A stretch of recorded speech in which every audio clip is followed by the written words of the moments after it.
of 50 items are taken from this population, which gave a mean of 52.5.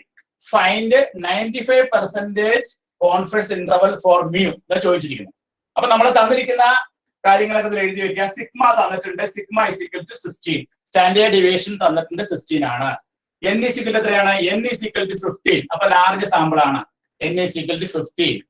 Then x bar, sample mean x bar എത്രയാണ് തന്നിരിക്കുന്നത്? That is equal to 52.5. 52.5 തന്നിട്ടുണ്ട്. ഇനി നമുക്ക് 95% confidence interval ആണ്.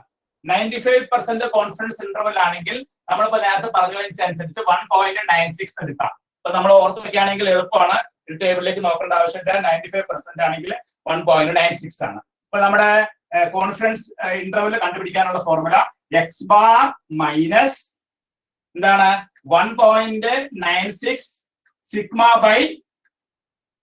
By root 10.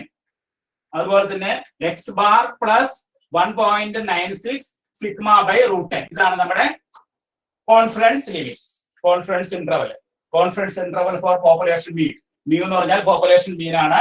അപ്പൊ confidence interval for population മീനിന്റെ confidence interval എന്ന് പറഞ്ഞാൽ x bar minus 1.96 sigma by root 10 commas x bar plus 1.96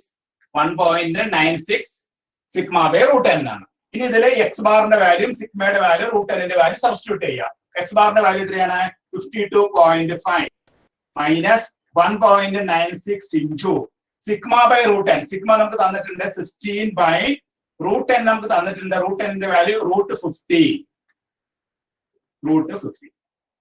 ഇനി അപ്പുറത്ത് അതുപോലെ തന്നെ 52.5 പ്ലസ് 1.96 ഇൻറ്റു സിഗ്മയുടെ വാല്യൂ എത്രയാണ്? 16 ഡിവൈഡഡ് ബൈ റൂട്ട് 10. റൂട്ട് 10 എന്ന് പറഞ്ഞാൽ റൂട്ട് 50. ഇനി നമ്മളൊന്ന് സിംപ്ലിഫൈ ചെയ്യുമ്പോൾ നമുക്ക് കിട്ടുന്ന വാല്യൂ ഈ രണ്ട് വശവും നമ്മൾ സിംപ്ലിഫൈ ചെയ്യുമ്പോൾ നമുക്ക് കിട്ടുന്ന വാല്യൂ 48.07 എന്ന് ഇവിടെയും കിട്ടും.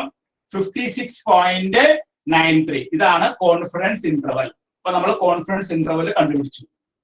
അപ്പൊ 48.07 56.93 ആണ് കോൺഫിഡൻസ് ലിമിറ്റ്സ്.